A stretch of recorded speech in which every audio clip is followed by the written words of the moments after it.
Jorzi, the Deputy Director of Design Strategy, and Jean Hio, the Deputy Director of Analytics.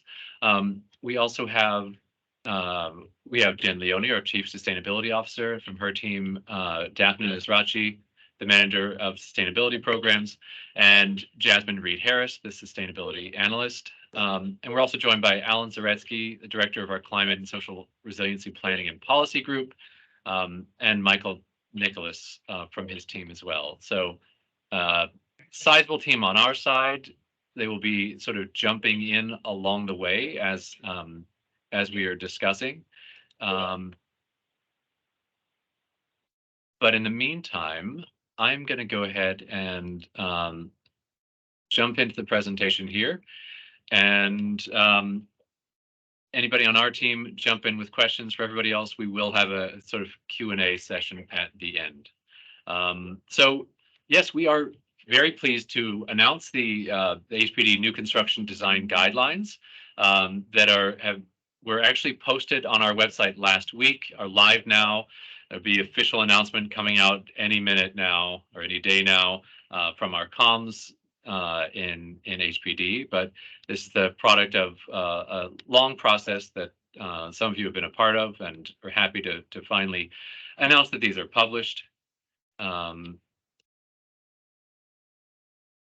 Again, thank you all for posting. Anybody who's just joining, please feel free to introduce yourself in the chat.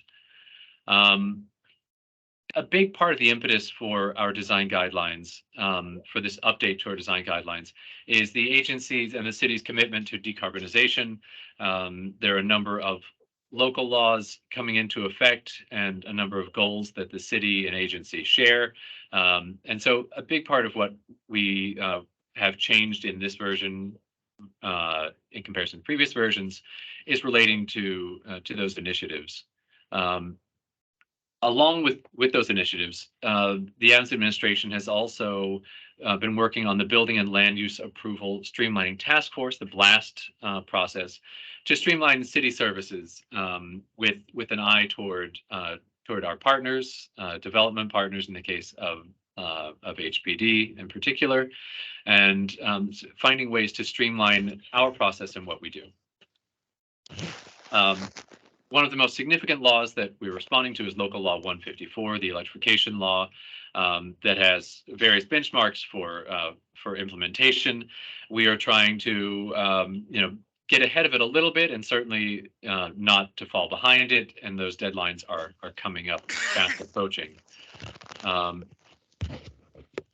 We also, of course, have Local Law 41, the Climate Resiliency Design Guidelines, requiring the capital projects, design projects that are using forward-looking climate data and design strategies. And we'll talk about a little bit more what that means as we progress through. But we're looking at heat, precipitation, and sea level rise. And we're using new maps, looking at the 2080 projected maps, and trying to find ways that our design guidelines can be more forward-looking and forward-thinking and integrate throughout our design requirements. This is one of 3 guidelines that are coming out this year. The other 2 have already come out. Those are the design guidelines for preservation for moderate rehab and preservation for sub-rehab that are all coming out sort of together as one push, and all integrating these sustainability initiatives. You see here the framework, our sustainability framework, and sort of the process. We won't be talking much about the preservation guidelines here, but the guidelines for new construction at the bottom, we think relatively straightforward in terms of the benchmarks that we're going to be looking at for new construction. So the process, I mentioned the BLAST process, and one of the most exciting things from our side, and that affects my personal workflow and workload, is the expedited review process. The projects and the implementation, of course, have a bit of overlap. So if your project is already in HPD, it may not be subject to these new guidelines. So the threshold that we have and we're working with is that the release of the updated guidelines are effective as of September 2023, the time of publication, and they are already published. They're just published, so that's essentially now, last week. And they apply to your project if your project has not begun design review, and if you're anticipated to close after June 30th of 2024, then these new guidelines will apply to your project. You see there's an asterisk and a bunch of finer print here. So if your project has already scheduled a design consultation at the time of publication and you're slated to close after June 30th, or if your project is slated to close before June 30th, but it's then postponed until after, you may also still be designed under version 1.0 of the guidelines, which is to say the guidelines preceding last week's announcement. That's at the discretion of HPD programs. So we'd invite you to be in conversation with your program project manager to verify which version your project is being developed under. If your project is already far along, it's probably under the existing guidelines, unless you haven't submitted to HPD at all. So there are a number of in terms of the organization of the document, overarching categories. We have accessibility and age-friendly design. We have broadband requirements that are required in units and common areas. Again, at no cost to tenant. That's something that we saw in the last guidelines. It's now a requirement. We've made some adjustments to the maximum corridor length. That's the corridor length from the elevator to the end of the corridor. We've actually lengthened that a little bit because there were some projects that we were seeing that were just slightly out of compliance, and so tried to be more flexible and help sort of allow more flexibility in designs. Made some minor adjustments to the way we calculate areas, again, clarifying current practice and also making it hopefully a little bit easier, counting some areas that might not have been before. Specifically, something under a PTAC at a window counts as floor area for rooms and for units. In senior buildings, any of you working in senior buildings may be happy to know we no longer require a pull cord. I know that was a contentious issue for some projects. And the area of refuge, we'll talk about that in more detail in a minute, but that is required for senior buildings. Excuse me, Brian. Sorry, it's yes. Daphne. Can you go back 2 slides just for a minute? Can you just talk about the 2 last bullets here, because they're just important for later. Thank you. Absolutely. Yeah. So one of them, the guidelines are organized by thematic chapters. Within those chapters, there are 2 sets of requirements, and you'll see that throughout the document. There's requirements, and then there are reach criteria. So the requirements, as the name implies, are required for every project. The reach criteria are often very attainable for many projects. They're things we've seen in practice, and so we encourage projects to strive toward those.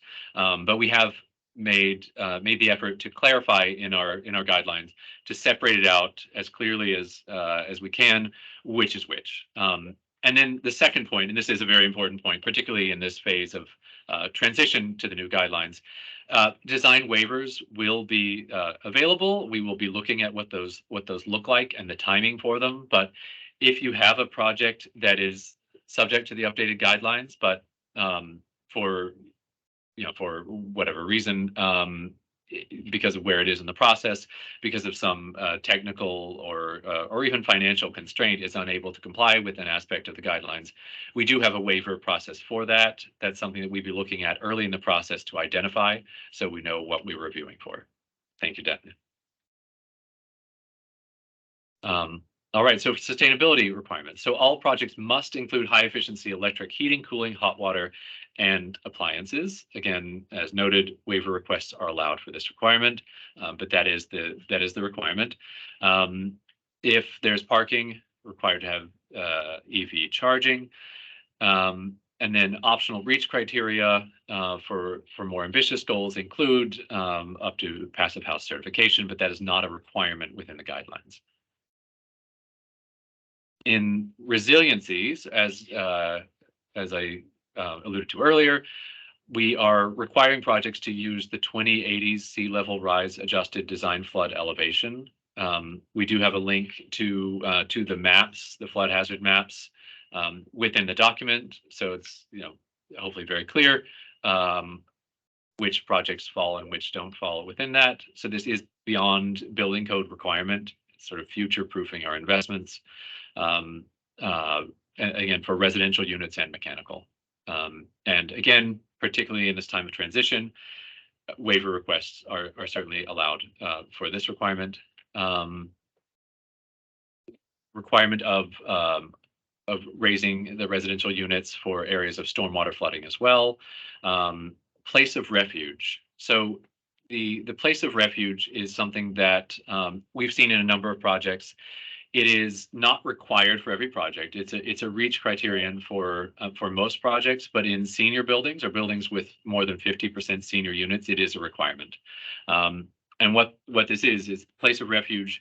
I think the best way to describe it is it's using a number of resources that are already in the building and aligning them so that they work in a more powerful, performative way. And that is specifically, it is a common area within the building that during the time of power outage, especially prolonged power outage, still has a backup generator sized to provide not only power to the elevator, but power to that designated space for climate control, for lighting, for provision of electrical service, for charging of devices, refrigerator that can store medications, and it's again taking advantage of something that essentially already exists. If we plan for it early on, we see it as something that makes a lot of sense for every project that can include this. A requirement only for buildings with more than 50% seniors. And then, of course, that includes the power generation for that project, for those projects. See enterprise green communities and LEED. So EGC has already been applied to our projects. That continues to be a major benchmark for our projects. We have the NYC overlay, which I think Jen Leone will be presenting later in this presentation and can expand a bit on the updates to EGC and how they align with our guidelines. We do have some dates here. I'm not sure how public these are, but now they are certainly in terms of exactly when it's going to be released and the training for the new criteria. Again, we'll cover this when Jen Leone is presenting in just a moment. Okay, so the process, I alluded to this earlier. So we currently have a design review process that is, and just for anybody who's not familiar, within builds, within HPD, refers to our guidelines. It's a multi-round process where plans are submitted, they're marked up, they're given back, resubmitted, returned. It's usually, the goal is 3 rounds of review. It can go more. We love it when it goes fewer. So part of what we looked at in the BLAST initiative was ways to streamline that process. So one of them is to expand a process that we have already, which is design consultations, that up until the release of this guidelines were only required for projects in the special needs housing pipeline, which is supportive housing or senior housing funded projects were required to do this. Now every project will receive a design consultation. It's a little bit earlier than the typical first review that you would see on a non-special needs housing project. We're very excited to be expanding this process because we have found from the projects we do that a design consultation is like a much better version of your round one review. And so what we do is we have a meeting. It's not in person, although we may be in person here. It'll be through Teams, and we do that first round of review, and we will be enhancing to be sure that we have a full design submission for that design consultation, and we will be doing a review as if it were a first round. And then we'll have that meeting where we can talk about it, discuss our comments, get feedback from the development team directly, hopefully clarify if there are any misunderstandings on our end, or if there's any unclarity as to what we're looking for. That will be for every project. Now, there are some projects will be eligible for, after the design consultation, we'll have a two-tier process for design approval, design acceptance. The one tier is going to be an expedited review, and that is that for projects that meet certain criteria, among them being on a private site. So this not be for public sites, but private site, and if you have an architect who has design acceptance from HPD within the last 3 years, and the condition of the project, how far along it is, how compliant it is with the design guidelines. If the project is in good shape, then we would be identifying that project as one that has expedited review, which essentially means after design consultation, there would not be another round of design review. So we would give back those comments. We would possibly have some changes that we expect to be made. We would still receive another version of the documents, but there'd be no further design review by builds for those projects. That's obviously much faster. It happens earlier in some cases than your first design review now, and so you'd be well positioned going into DOB, going toward closing, knowing what you're working with. In the event that a project is not selected for expedited design review, there is still, even in the other tier, a way that a project can go through more quickly. And that is if the project retains an accessibility consultant as part of the team, then that project would still go into design review, into the cycles of design review. But after that initial design consultation, and after the comments from builds relating to accessibility, there would be no further comments about accessibility in subsequent reviews. Anybody who's had one of our reviews knows that can be a substantial amount of the review, often on the order of magnitude of half of the comments back from HPD. So if your team has an accessibility consultant, even if you're going through the design review, it is considerably faster process on your end and in the approvals. And get into acceptance. We're looking at here. There's a lot of detail here, but don't expect everybody to have this memorized. But it does cover that entire process, and it gives you an idea of the timeline. So what we're looking at in terms of that design consultation submission would be roughly 9 months prior to the estimated closing. So again, these new guidelines don't apply to something closing in June of 2024. But if you were closing in June of 2024, and if you were designing to these guidelines and submitting for this type of review, you'd be submitting around now. You may have come in a month or two ago. You may be coming in the next few weeks, next month for that design consultation. We would then have that consultation, and you would know, very soon after that consultation, which track you were going down. And then after that determination, you would be resubmitting either the revisions and you're in the expedited track, or you'd be submitting for your first round of design review after design consultation, leading up to that closing, and hopefully, getting the design acceptance well in advance of your closing, so you have predictability from our end and our expectations. Attending Brian, yes. Sorry, can I just jump in on one thing on the process? If you could go Absolutely. back. Thank you. I just want to point out 2 things. I know this is small. Hopefully everyone can just get that this is a general process map with swim lanes of all the different teams within HPD and how they interact. So that was point 1. I just want to show how as we design this, we are really trying to think how we can also just work more collaboratively on this process between builds and program and sustainability and resiliency, because we all play a part of this process. And we know that's not always easy to understand all these different roles. So we're trying to be really thoughtful about that. And just the second thing I want to point out, more on the left, on kind of the earlier side of the map in the left area, just to make it clear, is that this second step where it says submits preliminary project summary workbook, that is a step associated with a design waiver. And what Brian talked about a few slides ago, right, about wanting design waivers earlier on.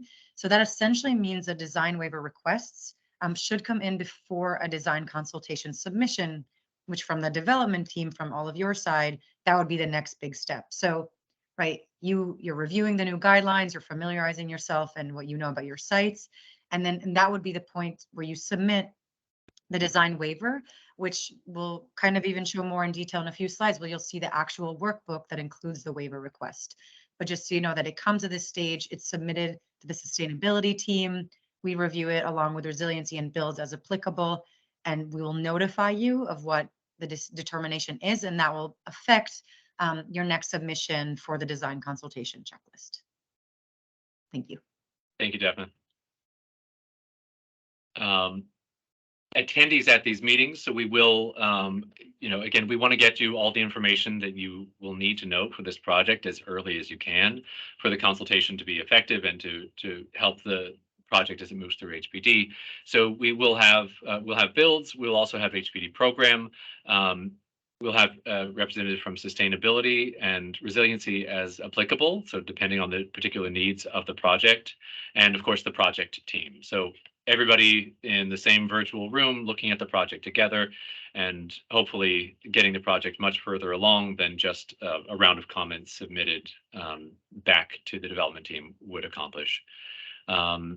There is a design consultation checklist. It is very similar to what you see now in a round one review checklist. So anybody who's submitted for design review, similar items, with one difference being that the project summary, we have a new workbook that again we will be looking at in a moment. The goals of the consultation are to discuss key guideline items, sustainability and non-sustainability scope items, and then of course to address concerns in both directions about the needs of the project and the expectations of the process going toward closing. Brian, there is one question in the chat about the timing of design consultation. Someone asked, is it possible to have a design consultation earlier? Is it possible to have earlier? So if currently, if your project is a ULURP project, it will most likely need to fall outside of this regular timeline, just based on the timeline of ULURP, right? And so in those cases, we do anticipate that those would fall outside of this. Otherwise, just from a workload management, the goal is for it to happen within that cycle. So we're looking at, the sort of seasons would be in the fall. We're looking at projects for the June closing, and the spring, we're looking at projects for December closing. We understand that not everything falls in those. We understand also that, there's anticipated closing, and the development teams don't always know when they'll actually be closing. Sometimes no one is entirely sure when a project will be closing. And so, there will be some de facto projects that do happen outside that timeline. But we don't want to knowingly submit something earlier unless there is a very specific need, that there's a highly unusual circumstance relating to a project that we would need to, maybe have our engineers weigh in on, or some sort of highly complex financing and design related issues. So I would say on a one-off basis, it is not impossible. And of course, this is all, as we're rolling it out, this is the intention.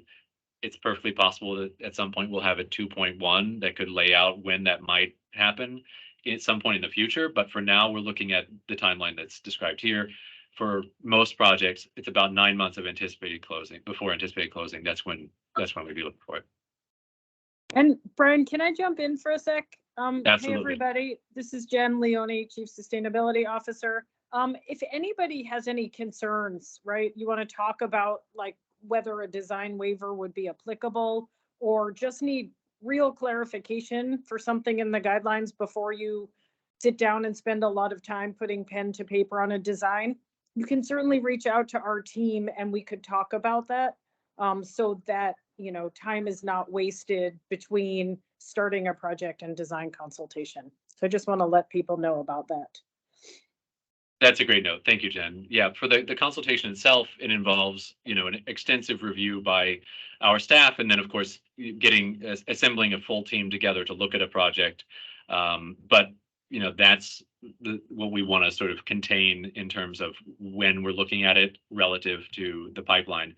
But absolutely, one-off conversations, any sort of check-ins, I would say coordinate those as always through your project manager. We want to make sure that they're always the central point of contact within the agency. But certainly as a resource, we're here to answer some of these fundamental questions about, you know, direction a project is going or what your options might be.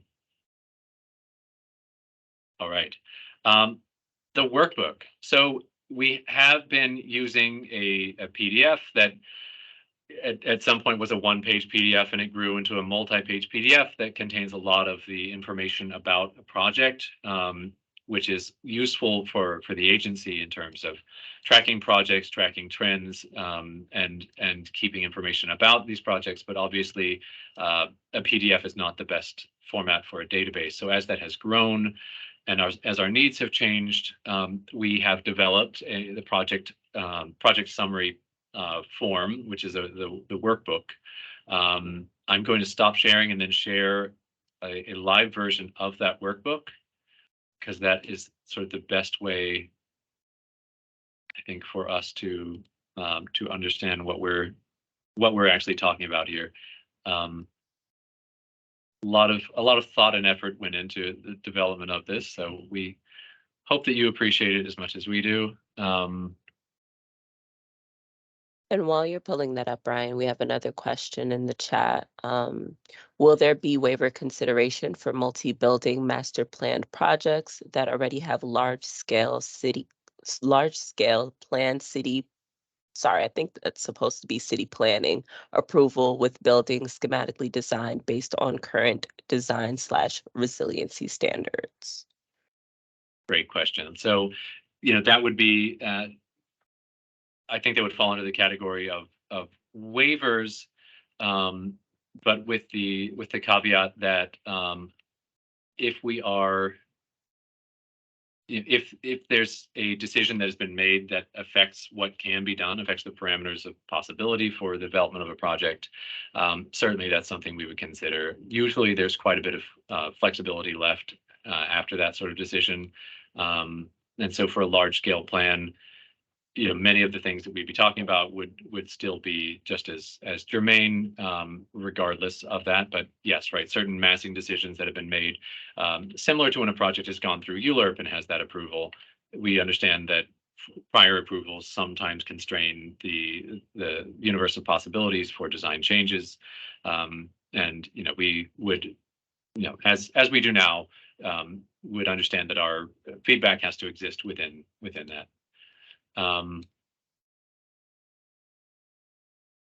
Bear with me just a moment. For some reason, I'm not able to share this live document, and it is an exciting document to be able to share.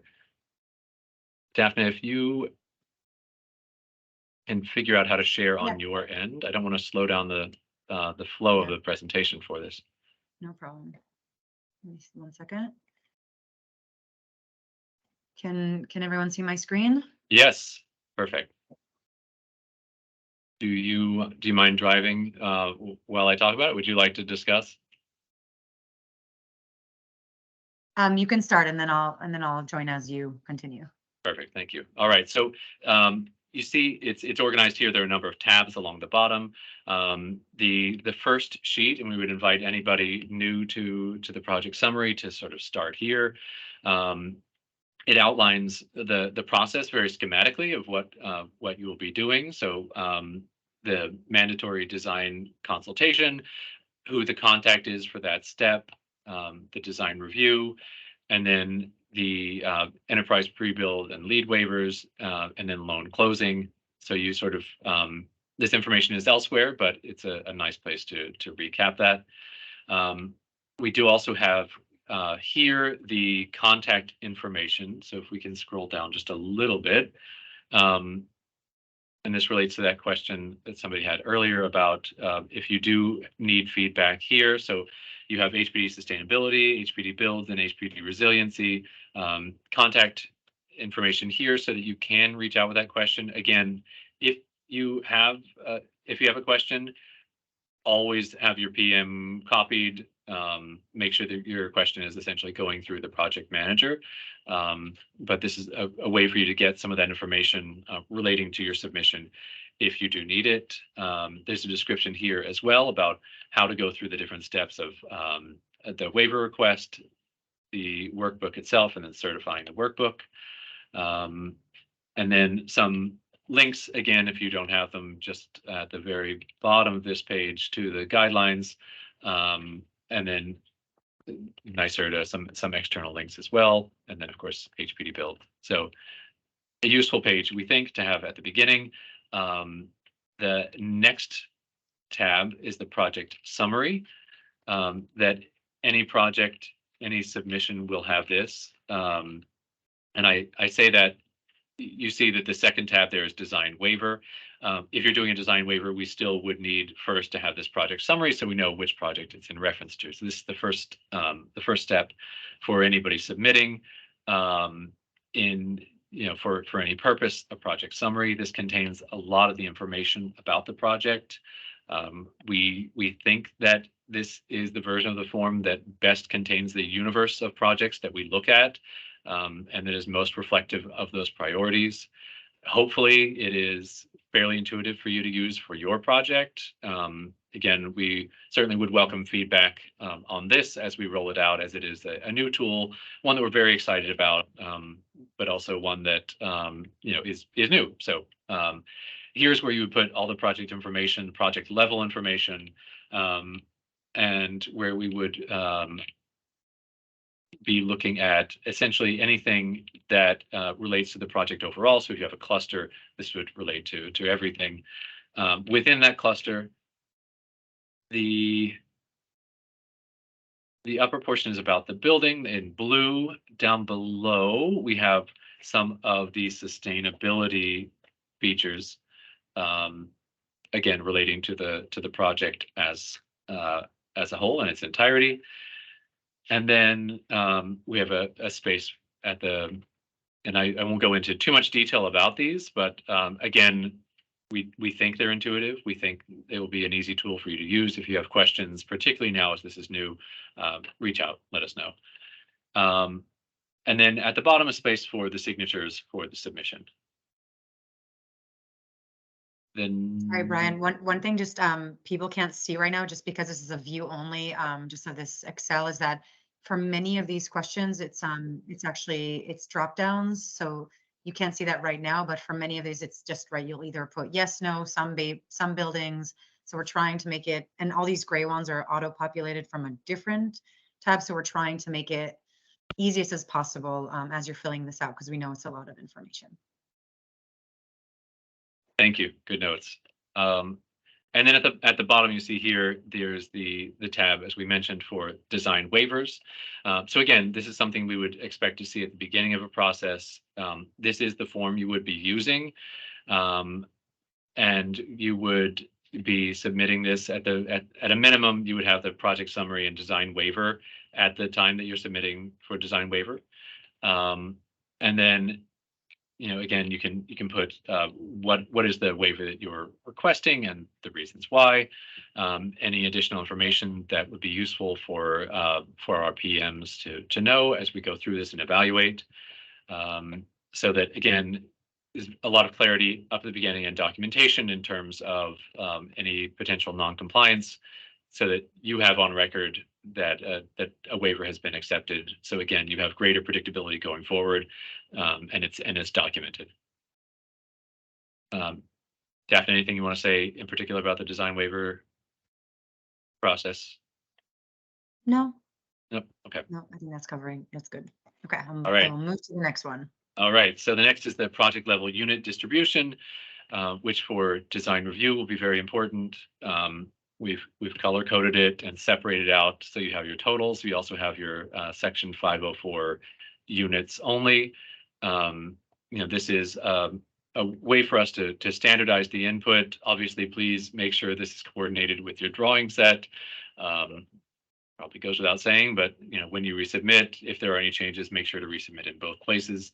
This is our way of tracking this information and getting it into a database. It also sort of ensures that we're looking at everything in a similar format, so we can make those comparisons, and so that there's clarity here.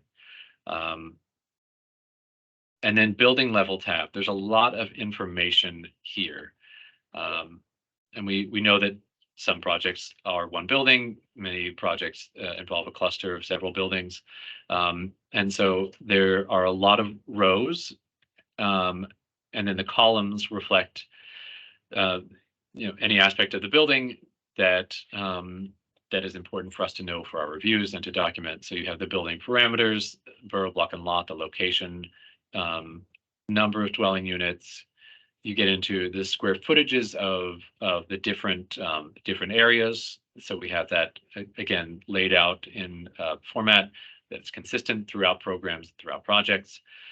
Get into the structural systems, envelope materials. These are all questions that we already asked for. It's just hopefully a more standardized way for you to give that feedback, where you can eliminate the back and forth because we're asking it more explicitly here.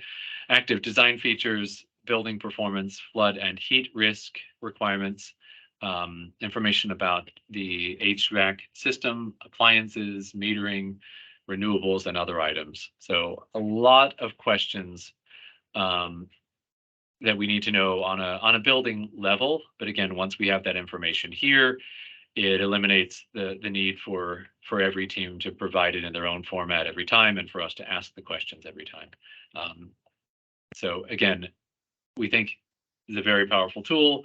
Looking forward to its implementation, and looking forward to down the line when we have collected a database of information about our projects.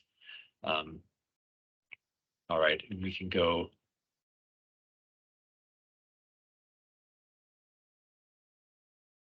Are there any urgent questions just on the workbook? I'm going to drop the link. This is live on the Build's webpage, so everyone can also look on their own time. But if there are any urgent questions on the workbook, feel free to unmute yourself or drop it in the chat.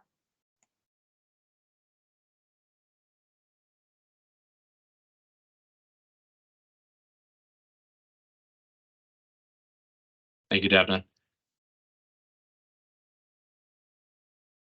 All right, that brings us to underwriting for electrification and high performance buildings. And for this, I turn it over to Jen Leone. Hi, folks. Hope you can hear me. I'm not going to go on camera because I'm on my telephone due to technical issues. Just want everybody to know I think a lot of folks on this call have been involved in the work that we've done to support building electrification and decarbonization on the back end. And that includes things like, next slide,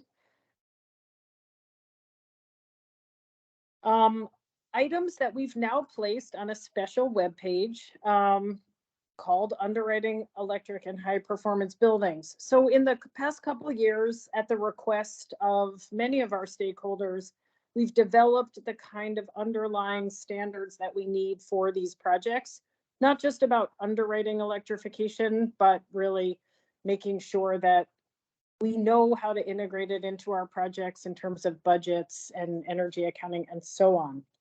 So this is kind of the most important thing that we've put out to date.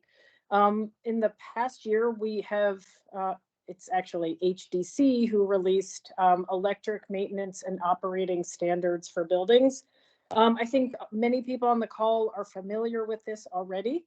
But as you may all remember, there used to just be a heating and hot water standard and an electric standard for common areas of buildings. We spent a lot of time creating specific standards for buildings that have electric heating and electric hot water. So those can be now used on projects during the underwriting process. We also have a new standard for owner paid cooling. Again, for anybody who's done electrification, VRFs and heat pumps provide a really interesting challenge of providing both heating and cooling, which is new. So these standards are available. They're linked to from this page. Another item, again, this has sort of gotten a little bit less press, but we have in the past couple of years created and released electric utility allowances. And don't get super excited. We're not allowing tenant paid heating and hot water on that many projects, but there are some use cases where we have agreed that it makes sense to allow and enable that to happen on certain technologies. So our current utility allowances are published along with some really critical items. I don't know why it's not on here, but on the page, not on the bullet, HPD has released electric heating policy. And that's where we outline when the different utility allowances and standards can be used on HPD projects. This is primarily, at least for the tenant paid heating and hot water. It's really limited to certain projects in our new construction pipeline. But that's all outlined on this page, and we just want to remind people that we have all of this in one place and it's easily accessible. The design guidelines are tagged throughout with notifications about our electric heating policy, referring to our electric heating policy, and so on. We don't want anybody to make mistakes, and our goal here is efficiency and tenant protections at the same time. Last thing I'll say, some people on the call are probably also familiar with our underwriting high performance worksheet. And this has been used for primarily passive house projects that believe that their energy costs will be lower than anything in our standards. We now have a very easy to use worksheet that will compare a building energy model with our own standards. And then we have a way of underwriting those savings, which makes sense for everybody. And it's a way that we can negotiate a sensible path forward by underwriting, not too aggressively, but not too conservatively, and reducing subsidy on projects. Can you go to the next slide, please? I mentioned it before, I forgot this was another slide, but this is the electric heating policy. Again, it's another web page that you can link to from the previous one, outlining which equipment, like which heat pumps are allowed on or electric heating equipment is allowed on HPD projects. We do not allow inefficient, not cold climate P-tax, for instance, on any subsidized projects. Again, this is all outlined now in our design guidelines as well. But it outlines again when the utility allowances can be used and how you have to underwrite a project if there is tenant paid heating and so on. And then it embeds to other requirements for the regulatory agreement and other tenant protections for projects with tenant paid heating. Next page. This is a screenshot of the HDC electric M&O. Not going to go into it in depth, but it's again available online. If you've got a project with electric heating or electric hot water that's owner paid, this is where you will find that information. Same for cooling.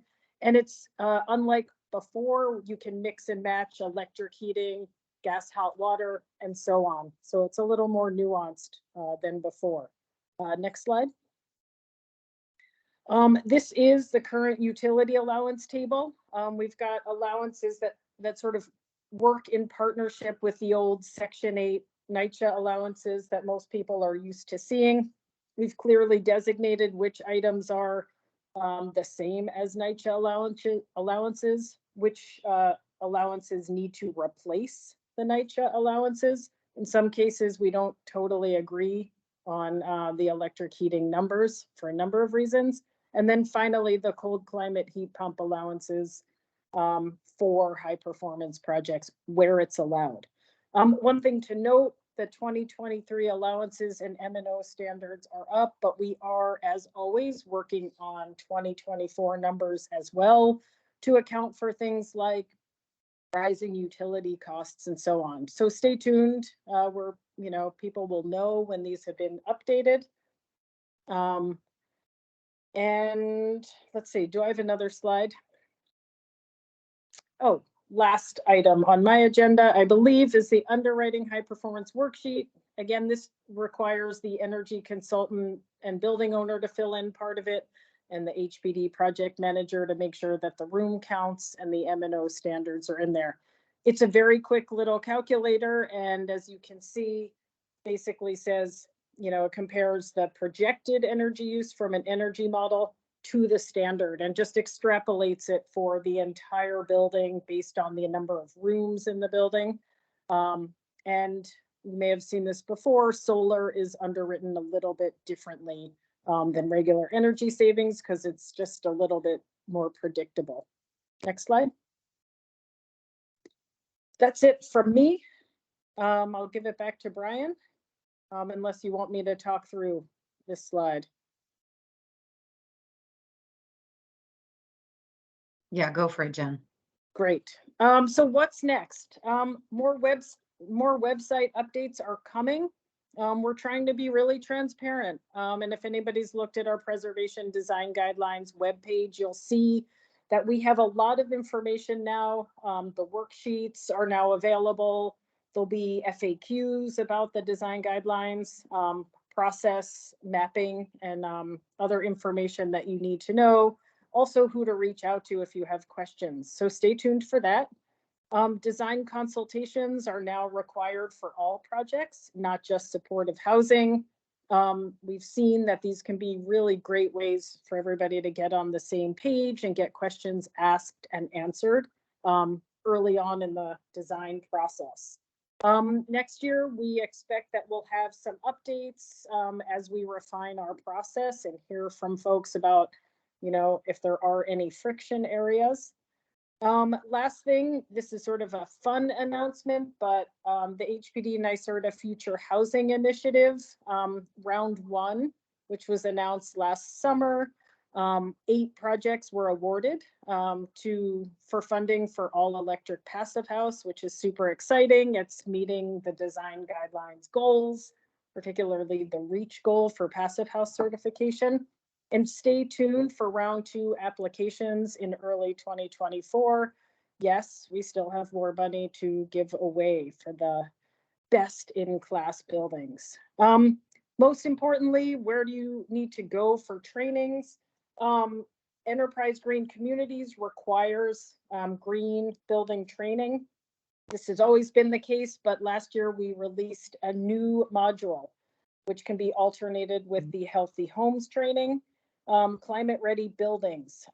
We have worked on this in collaboration with Building Energy Exchange, and there will be both online content and a live presentation and workshop on October 4th. And that really talks about new construction and how to do resilient high performance buildings, and includes case studies and work activities, and is hopefully a nice change of pace from Healthy Homes. Enterprise Green Communities, they have updated the New York City overlay to align with the HPD and HCR design guidelines, so it will be less conflict between the two. As always, our goal is to create standards that complement Enterprise Green. So those, I don't think they're live yet, but stay tuned on Enterprise Green website. Those are coming, and there'll be a training on the new overlay on October 19th. And finally, we're working on some public trainings around the new Inflation Reduction Act tax incentives and other programs as we start to get more information on what's coming from the federal government. Anything else? I mean, any other slides? Oh, any questions? Oh, one thing Perfect. I'll say before any questions come up, the HPD sustainability webpage is live and full of information and links to pretty much everything we ever talk about. So always start there if you have questions. Thank you, Jen. Thank you all. We do have time for some question and answer. And certainly if you have questions, you could drop in the chat as well. There are already some questions in the chat. You can start taking. First one from Annabelle. You can look. I can't see the chat, so if someone could read them out loud, it would be easier for us. Okay, I see the one from Annabelle. Hi, Annabelle. This may have been asked already, but if an LDA has a requirement that specifies use of natural gas, will the current design guidelines be able to supersede that requirement? Sorry, what's an LDA? Is that a dumb? Land disposition agreement. And that's a question that I don't know the answer to. So we're going to have to get back to you on that, but great question. We will have a sort of follow-up to this. And if you specifically, if you want to send your emails, we can send you the answer as well as getting a more general FAQ. Please feel free to do so.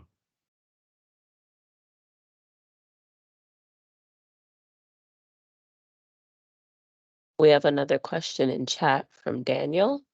If the building is 100% electric and requires a generator, what source of power would you allow to operate the generator in case there is an electric outage? And I can answer that. All backup generators will be natural gas. Battery storage would be ideal, but we're not there yet. So natural gas is fine when it comes to backup power generators. Yeah, there's a carve out in local law 154 for natural gas service for the purpose of backup generators. And then Nicole also asked, will all projects be required to complete the CRDG risk exposure tool? The answer to that is yes. And that's been a requirement for some time through Enterprise Green, so that is not anything new.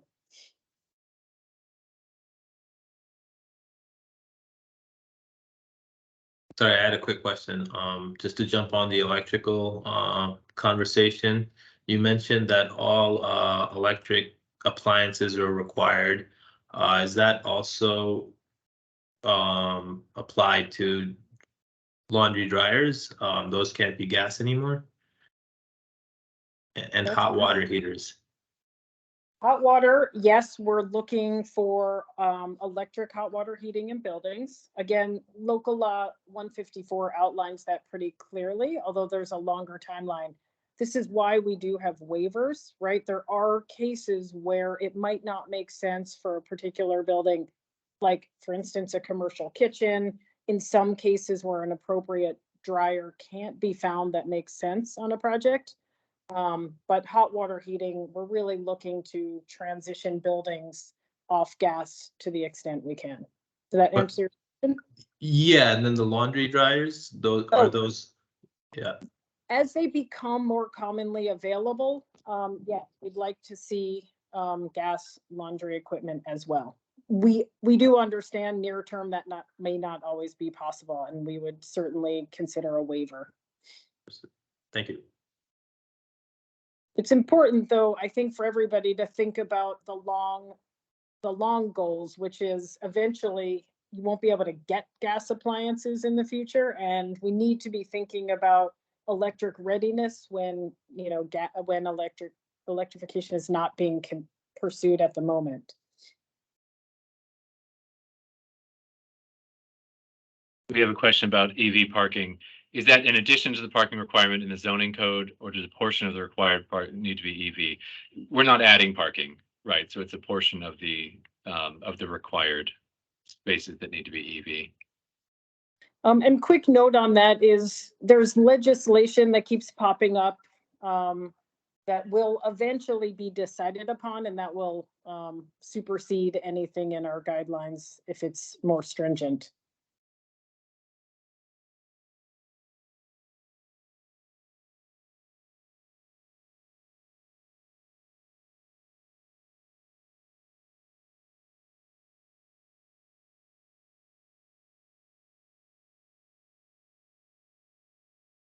We have another question in the chat. Who on the team is required to do climate ready buildings training for EGC?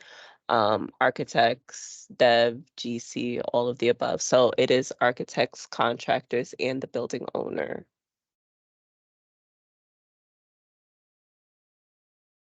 And just a note, nobody has to go and do this training. It's the same standards except on 2-year intervals that the previous green communities training required. So if you still have a valid green healthy homes training, you don't have to do climate ready buildings until that is, what do you call it? Until that's your 2-year window is over. And our goal is that folks intersperse the healthy homes and the climate ready buildings and learn both of them every 2 years.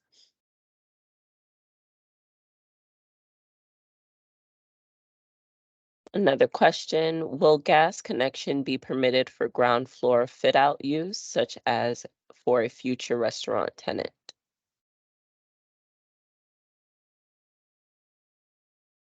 I think that's a good question. I think that would really be something we'd want to talk about if the project, for projects that are thinking about that. We understand that commercial kitchens, and commercial chefs haven't jumped on the electric bandwagon. So we'd want to talk about that. Does it make sense to think about a future kitchen that may never happen, or are we talking about something that's likely, for the project?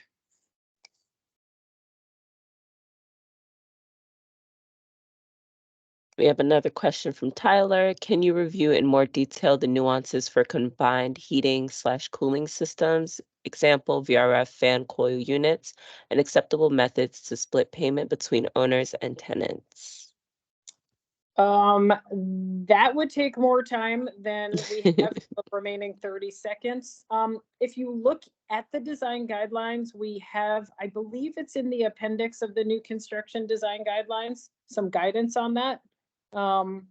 If not, there's certainly a page in the back of the preservation design guidelines that outlines in more specifics what we'd allow and what we would want design teams to think about.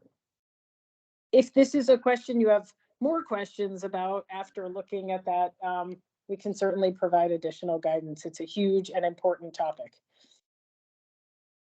And we are at time, but we do have 2 questions left in the chat. And Mark's question is a real quick and simple answer. Mark, if you continue to look at HPD's sustainability webpage, as Jen mentioned, you'll be able to find out all about our upcoming trainings that we have in our pipeline. And then Ariel asked if there's third-party licensed architects qualify as ADA consultants for fast track review consideration. Right. Ariel, I think we've talked about this before. So we will, I think the best way to do this systematically is in the FAQ.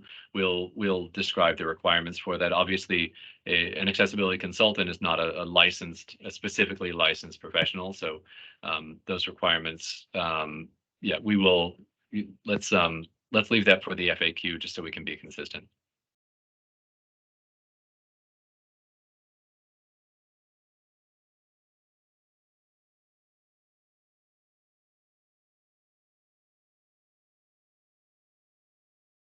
I think that question about pasting the link to the future trainings. Jasmine, can you post that link? Yep. Thank you. And then Thank you, Duffy. Oh, there you go. All right. And I do see that we are at time. Thank you, everybody, for your attention. There will be an FAQ for some of these follow-up questions. And really appreciate your time. We're excited about these new guidelines and the processes, and we're happy to have you with us in this process. Thank you again for joining. Thank you.